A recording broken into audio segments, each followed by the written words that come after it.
नमस्कार दोस्तों। आज की कहानी है कर्मों का लेखा जोखा। हर मनुष्य जीवन भर यही सोचता रहता है कि मरने के बाद उसे उसके कर्मों की वजह से स्वर्ग मिलेगा या नरक, जबकि वो जानता है कि कोई भी मनुष्य अपने कर्मों के फल का निर्धारण स्वयं नहीं कर सकता। मृत्यु के बाद उसके कर्मों के फल का निर्धारण स्वयं यमराज करते हैं। वे ही बताते हैं कि मनुष्य ने अपने जीवन काल में जो कर्म किए वो कर्म पुण्य थे या पाप, उसी के अनुसार उसे स्वर्गलोक या नरकलोक की प्राप्ति होती है। प्रत्येक मनुष्य ये जानना चाहता है कि वहाँ स्वर्गलोक में कौन कौन सी सुविधाएं मिलती हैं।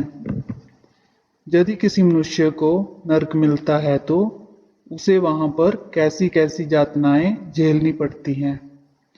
पद्म पुराण की एक कथा के अनुसार एक बार जमदूत कुछ कन्याओं को भूलवश समय से पहले जमलोक लेकर चले गए, लेकिन जब चित्रगुप्त ने उनके जन्म एवं मृत्यु का लेखा जोखा देखा तो उन्होंने जमदूतों से कहा कि हे जमदूतों, इन कन्याओं की आयु अभी पूर्ण नहीं हुई है, इसलिए इन कन्याओं को तुरंत वापस मृत्यु लोक में छोड़कर आओ।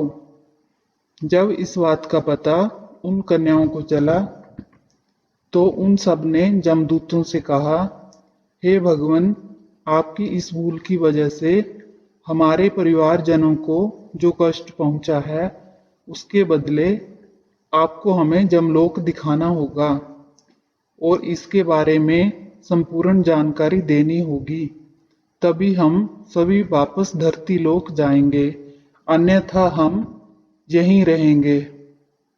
कन्याओं की बातें सुनकर जमदूत घबरा गए, दौड़े दौड़े यमराज के पास पहुंचे और उन्हें पूरी बात बताई। तब यमराज ने अपने दूतों से कहा, तुम लोगों को अपनी भूल का प्रायश्चित करना ही होगा और बदले में उन कन्याओं को जमलोक के दर्शन कराने होंगे। यमराज की बातें सुनकर जमदूत कन्याओं के पास आए और उन सभी को पूरा जमलोक दिखाया। उसके बाद वे कन्याएं धरती लोक पर वापस आ गईं। धरती लोक वापस आने पर उनके बंधु बांधव खुशी से झूम उठे और सभी ने उनसे जमलोक के बारे में पूछा। कन्याओं ने कहा, जमलोक का वातावरण बड़ा ही घोर और भय उत्पन्न करने वाला है। धरती पर रहने वाले सभी जीवों को विवश होकर वहां जाना होता है। वहां चित्रगुप्त अपने सहायकों के साथ मिलकर देहधारियों के शुभ और अशुभ फल का निर्धारण करते हैं। पृथ्वी लोक पर जो शुभ कर्म करने वाले कोमल हृदय तथा दयालु पुरुष हैं, वे सौम्य मार्ग से जमलोक में जाते हैं।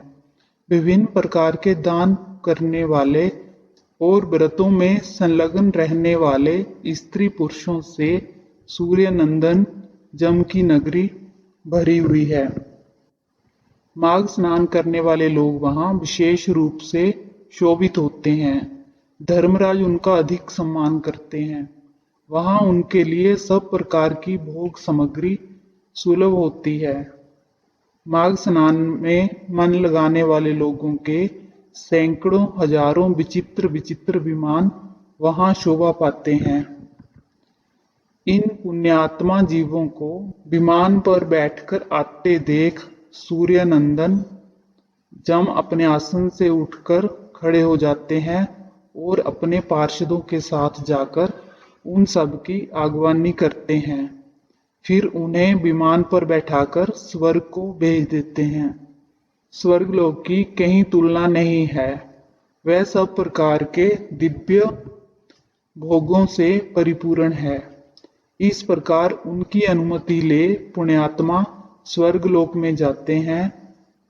वही जो क्रूरतापूर्ण कर्म करने वाले और दान ना देने वाले पापी जीव हैं, उनकी आत्माएं यमराज के घर अत्यंत भयंकर दक्षिण मार्ग से जाती हैं। जमराज का नगर अनेक रूपों में स्थित है। उसका विस्तार चारों ओर से 86,000 योजन में है। पुण्य कर्म करने वाले मनुष्यों को वह बहुत निकट लगता है, किंतु भयंकर मार्ग से जाने वाले पापी जीवों के लिए वह अत्यंत दूर है। वह मार्ग कहीं तो तीखे कांटों से भरा होता है और कहीं रेत एवं कंकड़ों से, कहीं रास्ते पर दहकते हुए अंगारे बिछे रहते हैं। ऐसे मार्ग से पापी जीवों को दुखी होकर जाना पड़ता है। इसके अलावा ये मार्ग कहीं तपती हुई शिला और कहीं बर्फ से ढका रहता है। कहीं कहीं ऐसी रेत भरी रहती है जिसमें चलने वाला जीव कंठ तक धंस जाता है और रेत कान के पास तक आ जाती है। कहीं गर्म जल और कहीं कंडों की आग से जमलोक का मार्ग व्याप्त रहता है। उन सब की पीड़ा सहते हुए पापी जीवों की आत्माएं जमलोक में जाती हैं। कहीं तीखे अस्त्र शस्त्रों की वर्षा होती है जिससे उनके सारे शरीर में घाव हो जाते हैं। उनके ऊपर नमक मिले पानी की मोटी धाराएं बरसाई जाती हैं। इस प्रकार कष्ट सहन करते हुए उन्हें जाना पड़ता है। कहीं अत्यंत ठंडी, कहीं रूखी और कहीं कठोर वायु का आघात सहते हुए पापी जीव सूखते और रोते हैं।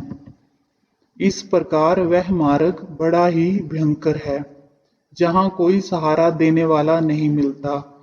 यहाँ सब और दुर्गम और निर्जन है। वह मार्ग बहुत बड़ा और आश्रय रहित है। वहाँ अंधकार ही अंधकार भरा रहता है। वह मार्ग बहुत कष्टप्रद और कई प्रकार के दुखों को देने वाला है। ऐसे ही मार्ग से जम की आज्ञा का पालन करने वाले अत्यंत भयंकर जमदूतों द्वारा समस्त पापरायण मूढ़ जीव बलपूर्वक लाए जाते हैं।